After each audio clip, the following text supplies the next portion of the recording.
Good morning. It is pretty hot summer of June, and I am headed out to San Diego to attend AIA 2026.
Here I am with Scott from Cupix, and we're checking out the CupixVista booth. CupixVista has sponsored me to be out here on a trip, so I'm kind of helping out with Scott here. It's been a pleasure of being able to speak to some of your customers too, but I wanted to take a moment to just kind of have you explain about what CupixVista is. I understand it involves some of these things, and you can perhaps tell us how it works. We start with a 360 camera, and so you can get a 360 camera from Walmart, you can get a 360 camera from Amazon, and then we've been asking a lot of visitors to the booth is if you have a Costco membership, and if you do, then you can go to Costco and get the 360 camera. That's probably the best deal right now for getting a 360 camera. We support Insta360 X5 is what we recommend quite often. We also support the Ricoh data line of cameras, but the X5, X4, X2 are all Insta cameras that work really well with the software, along with Ricoh. The story that we're telling is really an ease of use story. Once you have the camera, you can pull the camera out of your pocket,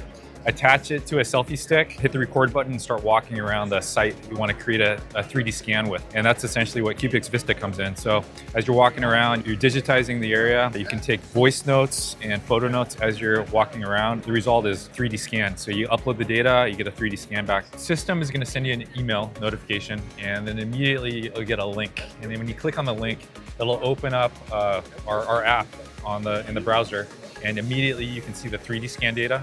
Immediately you can see the 360 photos. You can navigate around like you would a virtual tour.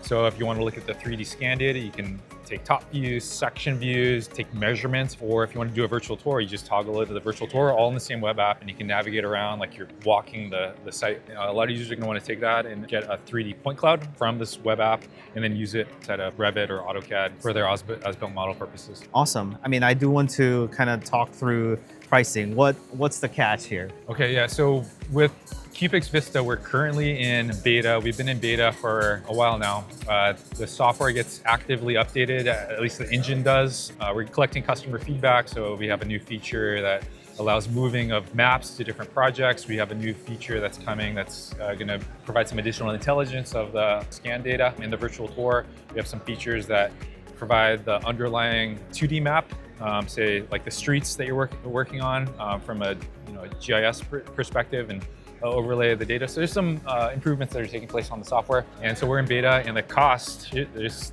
the catch, is the cost is, there's no cost right now. Yeah, so yeah, go ahead and try it. If you have one of these cameras, if not, you can purchase them off the shelf quite easily. So you get them and trial with the software since it's freely available. I've been using them so that I can go out on a survey and spend extra 10 minutes walking around the site. So whilst doing that, I just have this behind my shoulder, and I'm just walking through the site and getting an understanding. But whilst that the camera is capturing these spaces, I have a good data to upload later on, and that's going to turn into a point cloud as well as a visual data for me to refer back to when I come back from the site visit. And obviously it works as a great backup as well, because you don't want to be going out to a site again. That's going to incur additional costs, and it's very time consuming to revisit the site. I think it's really nice having you at the booth today just to learn about your application and how you've been using it, which, I'm getting a richer and deeper understanding, but a lot of the architects here have explained that they take a bunch of photos on site, and their go-to is just photo after photo